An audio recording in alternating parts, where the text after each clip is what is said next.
कि इस कप के अंदर कोई एक्सोथर्मिक रिएक्शन हो रही है जहाँ से हीट को बाहर निकलना है, एनर्जी को बाहर निकलनी है, और मैं बाहर ही टेम्परेचर ज़्यादा कर दूँ तो इसके अंदर क्या होगा? क्या अंदर की हीट या फिर एनर्जी बाहर निकल पाएगी? नहीं सर, ये तो आप एक तरीके से प्रोसेस को रोकना चाह रहे हो, प्रोसेस को डिस्टर्ब करना चाह रहे हो, मतलब प्रोसेस को आप बैकवर्ड करना चाह रहे हो। मत अरे आओ आओ, मुझे तुम्हारे इंतजार था। क्या मतलब तुम गलती से यहाँ पे आए हो? नहीं नहीं नहीं, अब तुम जा नहीं सकते, तुम जा नहीं सकते। तो नमस्कार बच्चों, आज की वीडियो शुरू करते हैं। मेरा नाम है जनार्दन दीक्षित और आज की वीडियो में हम लोग शुरू करेंगे सरफेस केमिस्ट्री, सीखेंगे एड्जॉर्प्शन क्या होता है, एब्जॉर्बेट क्या होता है, एब्जॉर्बेंट क्या होता है, एब्जॉर्प्शन क्या होता है, इसका मैकेनिज्म क्या होता है, क्यों ये प्रोसेस होती है, एब्जॉर्प्शन से एड्जॉर्प्शन कैसे अलग है, ये सब कुछ समझाएंगे। आज नया चैप्टर शुरू कर रहे हैं, बेसिक बेसिक चीज़ें और उसमें कुछ कठिन चीज़ें भी ऐड करेंगे। तो आज के लेक्चर में हम लोग ये सब कुछ पढ़ने वाले हैं और पिछले चैप्टर को हम लोग ने वाइंड अप कर दिया है, कुछ न्यूमेरिकल्स बचे हुए हैं। आप बोलो व्हाट्सएप ग्रुप में, हमको बताओ कि कौन से क्वेश्चन आपको करने हैं, तो वो हम आपको करवाएं, इसके आगे बढ़ें। ठीक है, तो शुरुआत करते हैं हेडिंग डालिएगा एडजॉर्प्शन से। एडजॉर्प्शन, बचपन में जब हम थे बेटा तो हमको डी और बी में बड़ी दिक्कत होती थी, हम बना ही नहीं पाते थे। डी को बी बनाते थे, बी को डी बनाते थे, लेकिन उम्मीद है कि अब काफ़ी चीज़ें हमारी जो हैं वो क्लियर हो चुकी हैं। तो एडजॉर्प्शन क्या होता है? It is a surface phenomena, it is a surface phenomena phenomenon.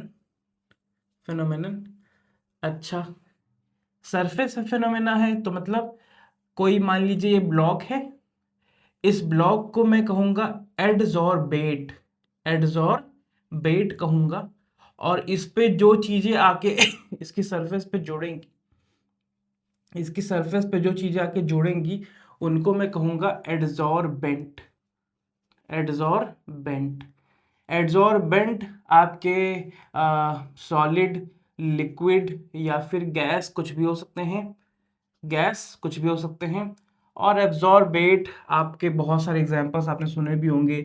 आपने जिलेटिन सुना होगा, आपने सिलिका जेल सुना होगा, आपने चारकोल सुना होगा, चारकोल, आपने मेटल सुने होंगे, पीटी, पीडी, एनआई, ये सब आपने मेटल्स सुने होंगे। और एक्टिवेटेड चारकोल कहते हैं, हाँ एक्टिवेटेड चारकोल बोलते हैं। ये सब क्या होता है भैया? ये सब एडजॉर्बेट की तरह वर्क करते हैं। इसमें एक्सेप्टर लगा देना। इनमें चीज़ें हम जैसे सिलिका जेल में हमारे पानी के मॉलिक्यूल्स अच्छे से डिसॉल्व हो जाते हैं, जिलेटिन में हो जाते हैं, पीडीएनआई में हमारे जो H2 गैस होती है वो बड़े अच्छे से हो जाती है। आप इसकी रिएक्शन भी पढ़ोगे ऑर्गेनिक केमिस्ट्री में आप इसकी रिएक्शन भी पढ़ोगे, जहाँ पे हम लोग रिएक्शन पढ़ेंगे हाइड्रोजनेशन। ऑर्गेनिक केमिस्ट्री में इसकी हम लोग रिएक्शन भी पढ़ेंगे इस मैकेनिज्म पे। तो ये चीज़ है। अच्छा देखिए, एब्जॉर्प्शन से कैसे अलग है भैया? एब्जॉर्प्शन से कैसे अलग है ये? एब्जॉर्प्शन जो होता है वो आपका सरफेस फिनोमेना तो है ही है, प्लस सरफेस फिनोमेना तो है ही है, प्लस यहाँ पे आपकी चीज़ें जो अटैच होंगी वो विद इन द मटेरियल भी होंगी। Means two component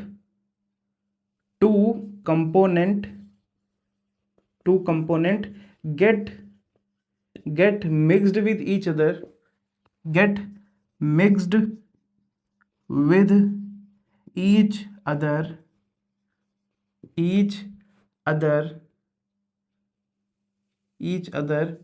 in a definite proportion,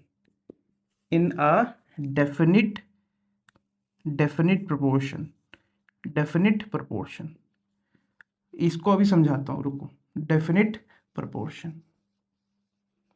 मतलब कि अगर ये हमारा स्पंज है, क्या है हमारा? ये स्पंज है, और इसमें मैं पानी डाल दूं, अगर मैं इसमें पानी डाल दूं तो स्पंज में कुछ जगह ही खाली है जहाँ पे पानी रुकेगा, सरफेस पे भी रुकेगा, सरफेस के अंदर भी रुक जाएगा, पूरे स्पंज को भिगा देगा।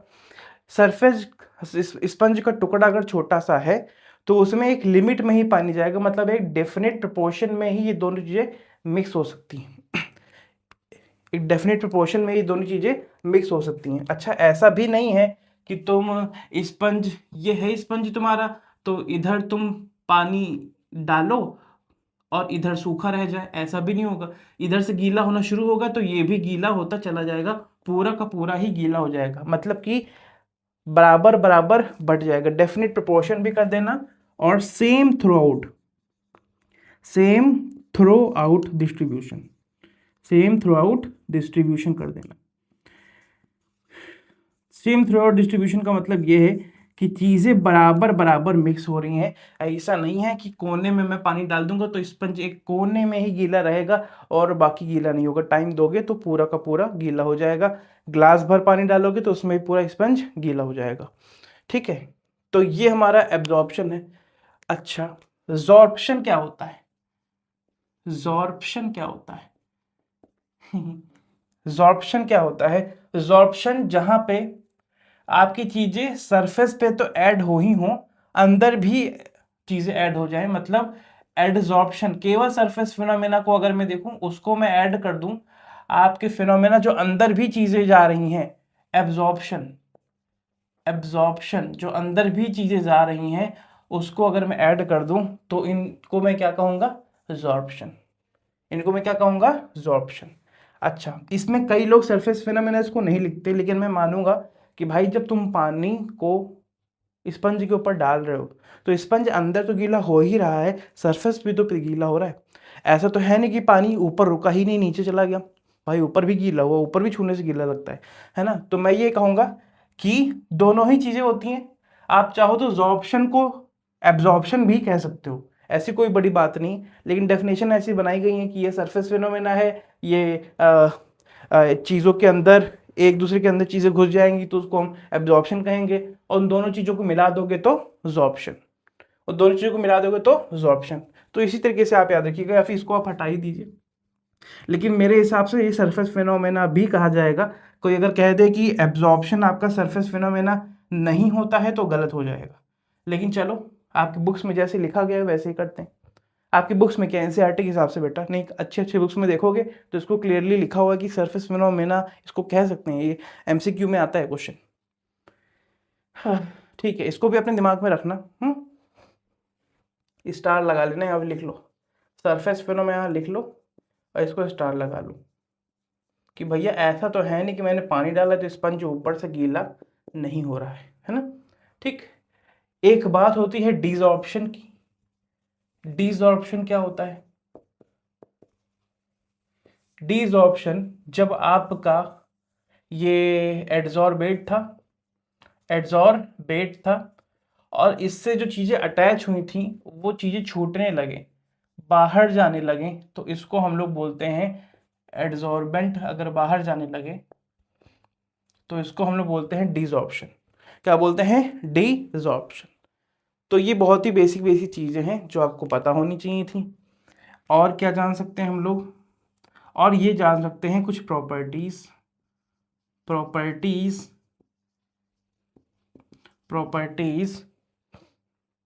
Of adsorption. और ये हुआ क्यों? वाई इट इज हैपनिंग, ये हो क्यों रहा है, ये भी जान सकते हैं। आइए इसको सीखते हैं। देखिए, अगर मान लीजिए एक बीकर है, बीकर में एक लिक्विड आपने भर दिया है, लिक्विड के अंदर के मॉलिक्यूल्स, हाँ, और लिक्विड के सरफेस के मॉलिक्यूल्स क्या सेम प्रॉपर्टी शो करेंगे? नहीं, मेरे हिसाब से नहीं, सबके हिसाब से नहीं। अंदर वाला जो मॉलिक्यूल है, किसी एक को पकड़ लेता हूं, अंदर वाला जो मॉलिक्यूल है उसके पास चारों तरफ फोर्स बराबर है। यहाँ पे नेट फोर्स जो है वो ज़ीरो है, बट जो सरफेस वाला है वो नेट फोर्स वहाँ पे ज़ीरो नहीं, नेट फोर्स वहाँ पे ज़ीरो नहीं है, क्योंकि ऊपर तो कुछ है नहीं, अगल बगल से लग रहा है और नीचे से लग रहा है, ऊपर से कुछ है तो बैलेंस करने के लिए कोई फोर्स है चारों तरफ से? नहीं, ये ऊपर से तो है नहीं। नेट फोर्स ज़ीरो नहीं है तो इसको क्या कहा जाता है? यहाँ पे कुछ ना कुछ तो फोर्स होगा, इसको कहा जाता है अनबैलेंस्ड फोर्स, कहा जाता है अनबैलेंस्ड फोर्स, या फिर इसी को कहते हैं रेसिड्यू फोर्स। क्या बोलते हैं? Residue force. इस रेसिड्यू फोर्स की वजह से ही आपका एड्सॉर्प्शन होता है, क्योंकि अंदर के मॉलिक्यूल स्टेबल हैं, इस वजह से वो किसी के साथ बॉन्डिंग या फिर इंटरेक्शन क्यों करें, बॉन्डिंग या फिर इंटरेक्शन क्यों करें, बल्कि जो सरफेस पे हैं वो एक तरीके से देखा जाए तो अनबैलेंस्ड है, उनको किसी ना किसी से इंटरेक्शन अगर वो कर लेंगे तो कोई बहुत बड़ी बात नहीं है। इस वजह से हमारी सरफेस के फिनोमेना पॉसिबल हो जाते हैं। कहोगे कि वो चीज़ें अंदर क्यों नहीं गई? क्योंकि अंदर वो चीज़ें पहले से स्टेबल होंगी।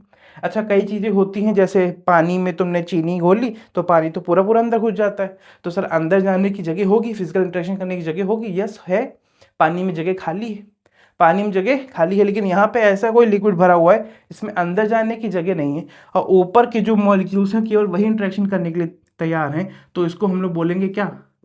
एडसॉर्प्शन।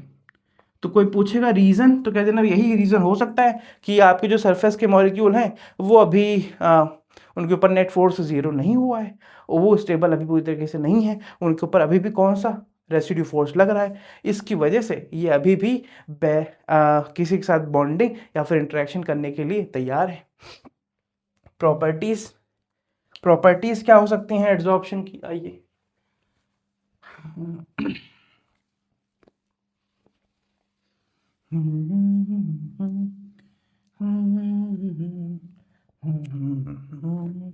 बचपन यहाँ सीधा सरल था, जीवन जहाँ, जीवन जहाँ, जीवन जहाँ। यहाँ पे हमेशा डेल्टा एच जो होता है वो निगेटिव होता है, मतलब प्रोसेस हमेशा एक्सोथर्मिक होती है। प्रॉपर्टीज किसकी बात हो रही है? एडसॉर्प्शन की बात हो रही है, एडी, एडसॉर्प्शन। हाँ, मतलब सर यहाँ पे कभी भी दो चीजें एक दूसरे से इंटरेक्ट करेंगी तो वहां से एनर्जी निकलती है। क्या निकलती है? एनर्जी रिलीज होती है, और एनर्जी रिलीज होगी तो वो प्रोसेस कैसी होगी? Exothermic, heat release, sorry energy release होगी। हाँ, दूसरा ये कि यहाँ पे आपकी जो एंट्रोपी होती है डेल्टा एस, वो भी निगेटिव होता है, वो भी घटता है, या फिर भी कहते हैं लेस देन जीरो होता है। क्यों होता है? यहाँ पे रेंडमनेस घट रही है, रेंडमनेस घट रही है। ऐसा क्यों? सॉरी, ऐसा क्यों घट रही है? ऐसा क्यों? देखिए, मान लीजिए हमारा एडजॉर्बेट क्या है? एडजॉर्बेट है हमारा गैस, और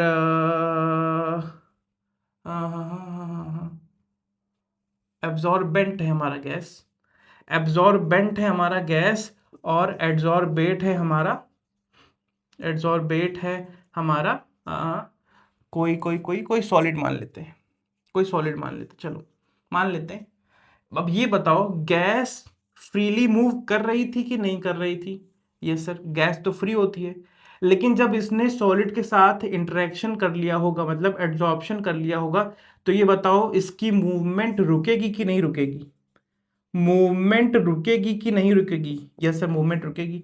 मूवमेंट रुकेगी तो डिसऑर्डरनेस घटेगी, रेंडमनेस घटेगी, रेंडमनेस इधर लिख दो। मूवमेंट घटेगी तो रेंडमनेस भी घटेगी, और रेंडमनेस घटेगी तो मतलब एंट्रोपी घटेगी, एंट्रोपी घटेगी। अच्छा, ये प्रोसेस डेल्टा जी हमेशा लेस देन जीरो रहेगा या फिर निगेटिव रहेगा। प्रोसेस हमेशा स्पॉन्टेनियस होगी, मतलब क्या? एड्सॉर्प्शन आप नहीं कराओगे, अपने आप होगा। दो चीज़ों को पास में लाओ, अगर उनमें इंटरेक्शन होना है तो अपने आप हो जाएगा, आप नहीं करवा सकते। जैसे बर्फ को बाहर निकाल के रखते हैं फ्रिज से, बर्फ मेल्ट हो जाती है, तो आप ये नहीं कह सकते कि मेल्टिंग आपने करवाई है, ये स्पॉन्टेनियस प्रोसेस नहीं थी। नहीं भैया, मेल्टिंग स्पॉन्टेनियस प्रोसेस थी, आपने केवल बाहर निकाल के रखा है, मेल्ट थोड़ी ना करवा दिया है। अरे भाई टेम्परेचर तुमने मैनेज किया है क्या? नहीं कर सकते हो, लेकिन नेचुरली वो हो रहा है यार, है ना। तो स्पॉन्टेनियस प्रोसेस है, कभी भी कोई चीज़ आपस में मिल रही है, टूट रही है, बन रही है, नेचर में ये सब चीज़ें हो रही हैं, आपके कंट्रोल में नहीं है। हर चीज़ यहाँ पे ज़्यादातर 4 चीज़ें कैसी हैं, स्पॉन्टेनियस है। तो इसको नोट करिए, फिर आगे बढ़ते हैं, आपको टाइप्स ऑफ इंटरेक्शन पढ़ाते हैं। क्या पढ़ाते हैं? Types of interaction.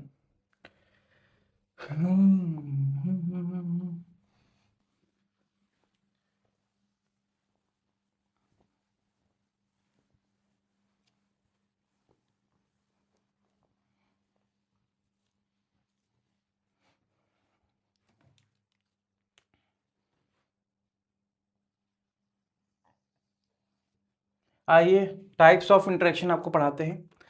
Types of interaction heading डालिएगा। Types of interaction, oh sorry, types of adsorption. Types of adsorption कितने तरीके के होते हैं? छोड़ दो।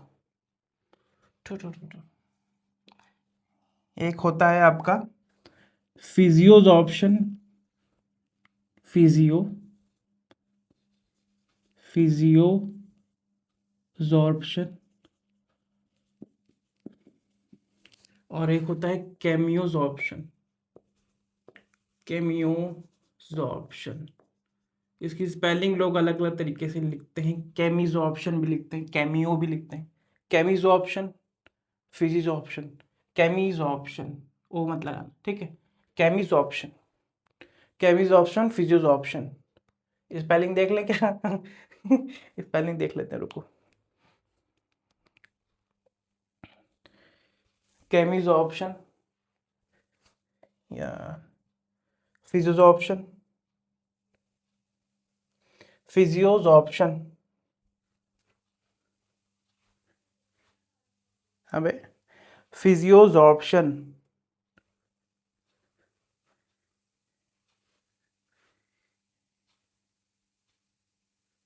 फिजिजॉर्प्शन, फिजी है ओ नहीं, ठीक। ना कैमियो है ना फिजियो है, कैमी है और फिजी है। फिजिजॉर्प्शन, कैमिजॉर्प्शन, ठीक है। अच्छा, आइए बात क्या करनी है। अभी ये तो देख लिया था कि एड्सॉर्प्शन कैसा होता है, एक्सो होता है।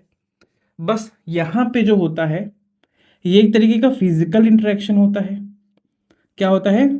Physical interaction. यहाँ पे कोई भी केमिकल बॉन्ड नहीं बनता, बल्कि इधर बनते हैं आपके केमिकल बॉन्ड। क्या बनते हैं? Chemical bond, chemical bond. यहाँ पे आपकी जो एनर्जी रिलीज होती है वो काफ़ी कम होती है, -40 से -20 से -40 किलो जूल पर मोल के हिसाब से, किलो जूल पर मोल के हिसाब से आपकी एनर्जी -20 या फिर -40 तक ही रिलीज हो सकती है। 2 लगा दो, -20 से 2 -40। बल्कि ये जो हो जाती है ये काफ़ी ज़्यादा जाती है, ये आपकी 240 तक जाती है। कितनी जाती है? 80 से लेकर ये 2 -240 तक जाती है। 240 किलो जूल पर मोल ये जाती, इतनी एनर्जी जाती। भाई बात ये है कि फिजिकल इंटरेक्शन में आपको पढ़ा चुका हूँ। फिजिकल इंटरेक्शन में अगर आप याद करो तो मैंने आपको पढ़ाया था वंडरवॉल फोर्स। क्या पढ़ाया था? Van der Waals force. कोई बता सकता है वंडरवॉल फोर्स क्या होते थे? 6 इंटरेक्शन पढ़ाए थे। 6 में से ऊपर का सबसे पहला कौन सा था? आयन आयन, फिर आयन डायपोल था, फिर क्या था?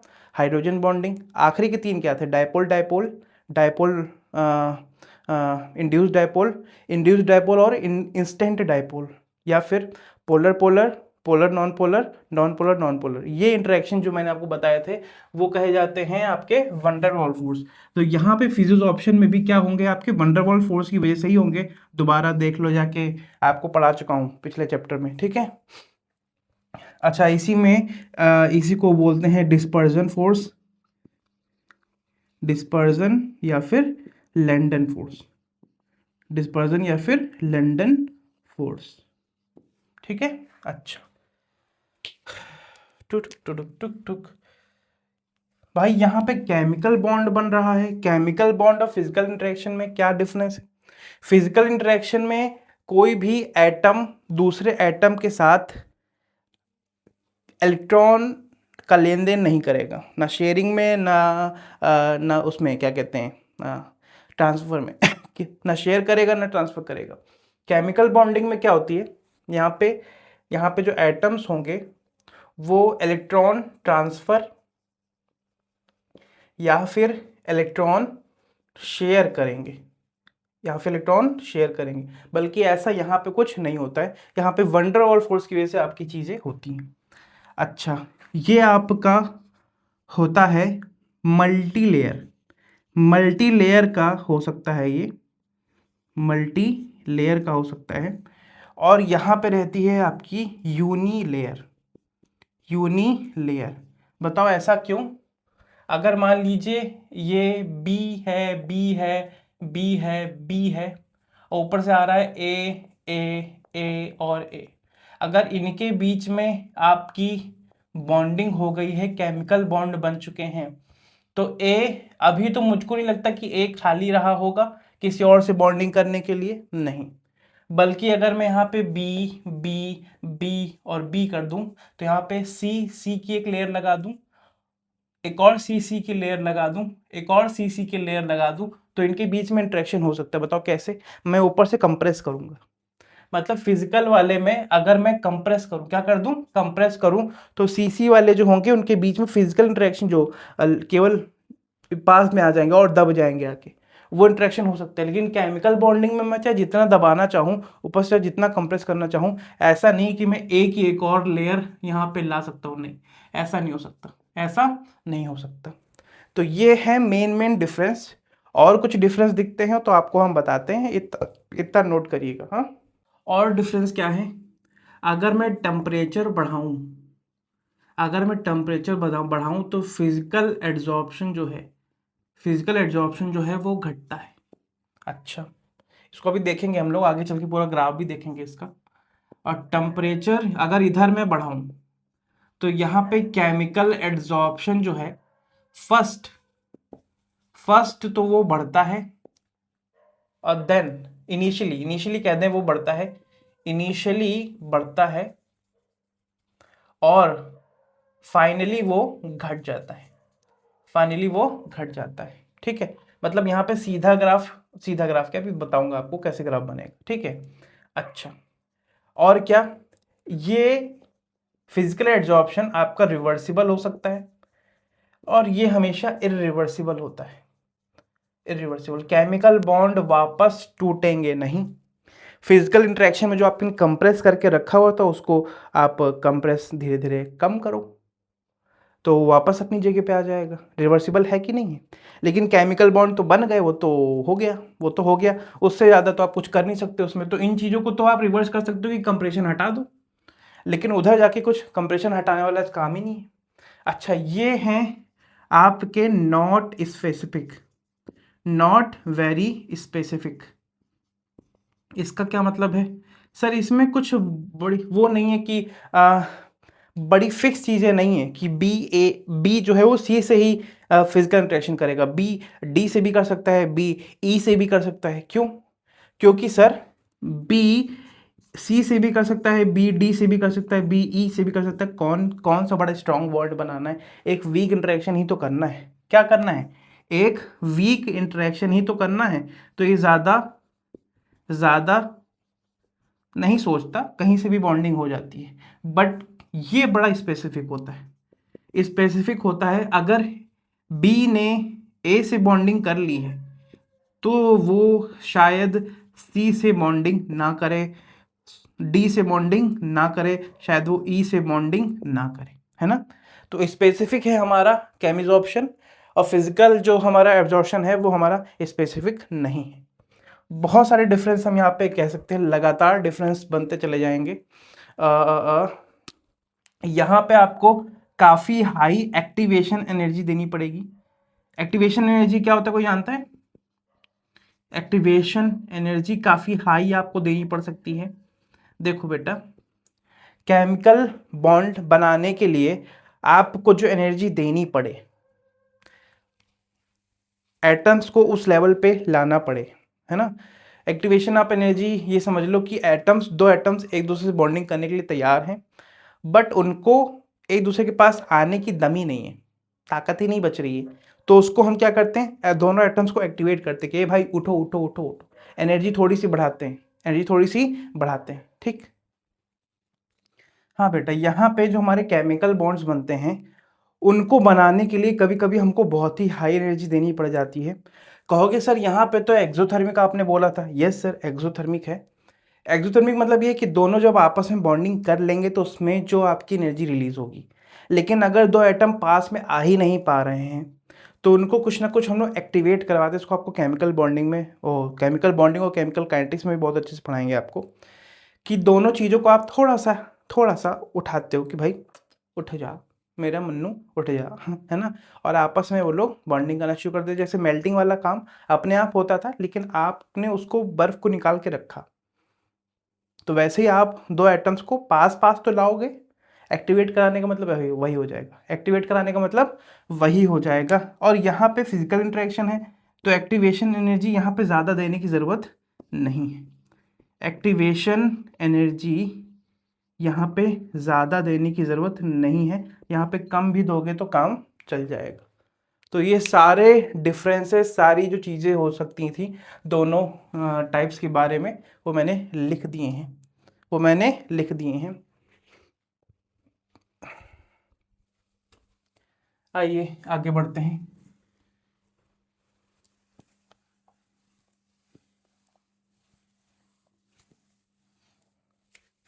आगे बढ़ते हैं और आपको बताते हैं कि जैसे पानी है तो ये एड्जॉर्ब भी होता है, एड्जॉर्ब भी होता है, और ये एब्जॉर्ब भी होता है, एब्जॉर्ब भी होता है। इसको देखो मैं शॉर्ट फॉर्म से लिखने जा रहा हूँ, इसको मैं एडी लिखने जा रहा हूँ, एडी, और इसको मैं ए बी लिखने जा रहा हूँ।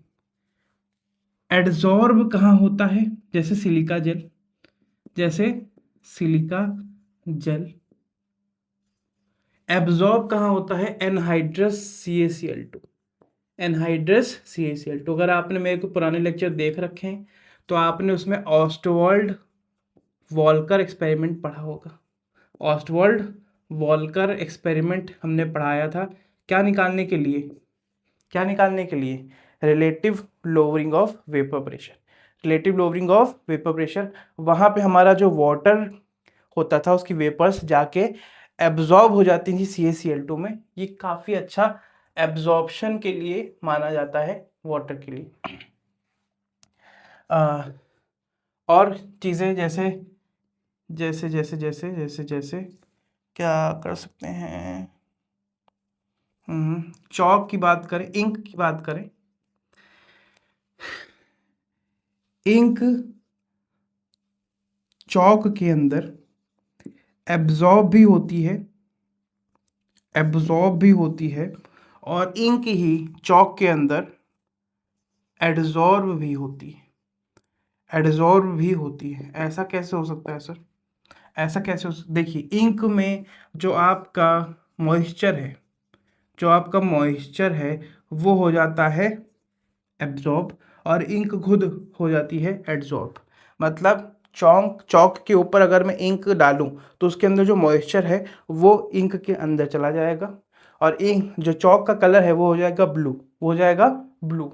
चॉक का कलर क्या हो जाएगा, मान लो इंक आपकी ब्लू कलर की, इंक आपकी किस कलर की है, ब्लू कलर की है, तो सरफेस पे वो अटक जाएगा। मतलब ऐसा नहीं है कि हम ये कह दें कि भाई जहाँ एब्जॉर्प्शन होगा वहाँ एब्जॉर्प्शन नहीं हो सकता, जहाँ पे एब्जॉर्प्शन होगा वहाँ एब्जॉर्प्शन नहीं हो सकता। दोनों ही चीज़ें हो सकती हैं, दोनों ही, लेकिन अलग अलग चीज़ें काउंट की जाएंगी, अलग अलग चीज़ें काउंट की जाएंगी। अच्छा, आप अमोनिया की भी बात कर सकते हो।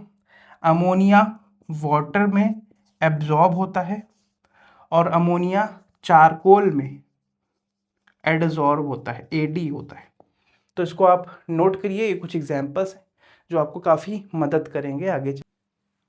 आइए पढ़ते हैं कि कौन कौन से फैक्टर आपके अफेक्ट कर सकते हैं आपके एड्जॉर्प्शन प्रोसेस में।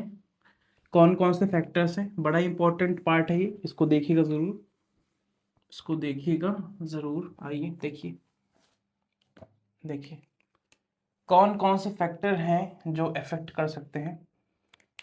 पहली बात तो यह है कि नेचर हम जान लें कि एब्जॉर्बेट फैक्टर्स अफेक्टिंग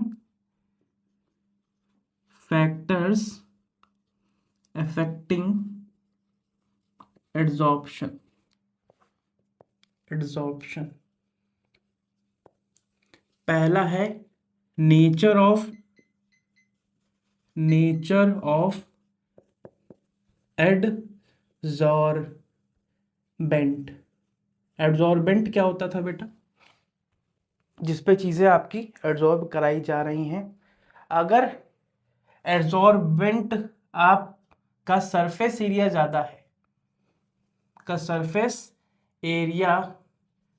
ज़्यादा है, तो वहाँ पे आपका एड्सॉर्प्शन जो होगा वो हाई होगा। खासकर ये बात बोली जाती है सॉलिड्स के लिए, अच्छा, इसके अलावा नेचर ऑफ एड्सॉर्बेट भी हो सकता है, गैसेस के लिए खासकर बोला जाता है, गैसेस के लिए, फॉर गैसेस जिन गैसेस का क्रिटिकल टेम्परेचर ज़्यादा होता है वहाँ पे एड्सॉर्प्शन भी ज़्यादा होता है। ये क्रिटिकल टेम्परेचर क्या होता है? देखिए, जैसे मान लीजिए मेरे पास कोई गैस है, इसका नाम ए गैस है। इसका क्रिटिकल टेम्परेचर मैं कह दे रहा हूँ कि 250 डिग्री सेल्सियस इसका क्रिटिकल टेम्परेचर है, मान लिया ऐसे ही। तो बिलो दिस टेम्परेचर ये आपका इसका क्रिटिकल टेम्परेचर है। Below this temperature liquefaction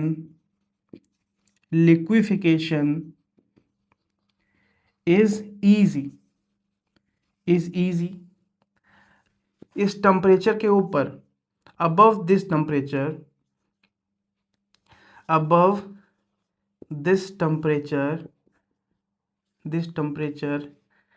liquefaction is hard, नहीं हो सकता, is hard।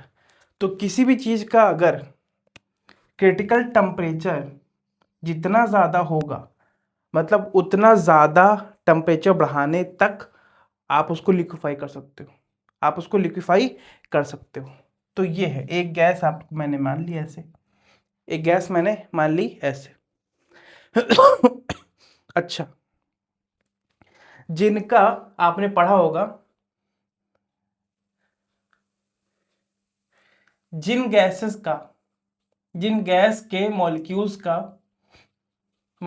के बीच में फोर्स ऑफ अट्रैक्शन ज़्यादा होगा, वहां पे इनके बीच का हम ये कह सकते हैं कि वंडरवॉल फोर्स ज़्यादा होगा। अच्छा, वंडरवॉल फोर्स ज़्यादा होगा, अगर ऐसा ही है तो इन गैसेस का क्रिटिकल टेम्परेचर भी ज़्यादा होगा और एड्सॉर्प्शन भी ज़्यादा होगा। मतलब हम ये भी कह सकते हैं, हमको पता है कि वंडरवॉल फोर्स जहाँ ज़्यादा होता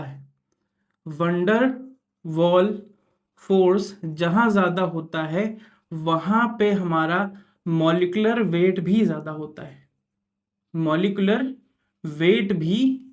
होता है। ये हम पहले ही पढ़ के आ चुके हैं, तो ये रिलेशंस आपको पता होने चाहिए। क्रिटिकल टेम्परेचर ज़्यादा होने पे एड्सॉर्प्शन ज़्यादा होगा, फोर्स ऑफ अट्रैक्शन ज़्यादा होने पे वंडरवॉल फोर्स ज़्यादा होगा, वंडरवॉल फोर्स ज़्यादा होने पे मॉलिक्यूलर वेट ज़्यादा होगा। तो ये हमारा नेचर ऑफ एड्सॉर्बेट है, ठीक है। फिर तीसरा हमारा इफेक्ट आ रहा है टेम्परेचर। क्या आ रहा है? टेम्परेचर पे फिजिकल के लिए हम अलग बनाएंगे और केमिकल के लिए हम अलग बनाएंगे। लेकिन पहले आप जान लीजिए, जैसे मान लीजिए एडजॉर्बेट प्लस एडजॉर्बेंट मिल के ही क्या करवा रहे हैं, एडजॉर्प्शन। क्या करवा रहे हैं, एडजॉर्प्शन। प्रोसेस कैसी है, एक्सो है। प्रोसेस कैसी है, एक्सो है। अगर कोई प्रोसेस पहले से ही एक्सो है, मतलब वो पहले से ही क्या रिलीज करना चाहता है, एनर्जी। मतलब उसके पास आसपास का जो सराउंडिंग है वहां पे टेम्परेचर कम रहना चाहिए, तभी तो ट्रांसफर कर पाएगा अपने अंदर से एनर्जी, है ना।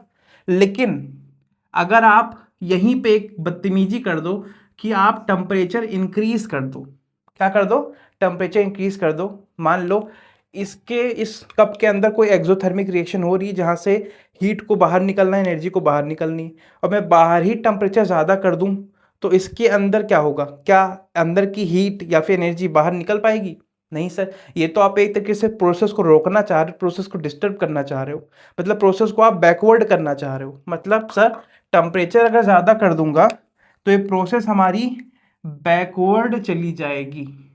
प्रोसेस हमारी कैसे चली जाएगी, बैकवर्ड। मतलब सीधे सीधे पता चल रहा है कि टेम्परेचर ज़्यादा होने पे एड्जॉर्प्शन जो होता है उसको घटना चाहिए, उसको घटना चाहिए। और फिजिकल एड्जॉर्प्शन में यही होता है, फिजिकल एड्जॉर्प्शन में यही होता है। जैसे जैसे यहाँ पे मैं x बाई एम लिख रहा हूँ, x बाई एम क्या है देखिए, x है आपका मास ऑफ एब्जॉर्बेट, इधर लिख देते हैं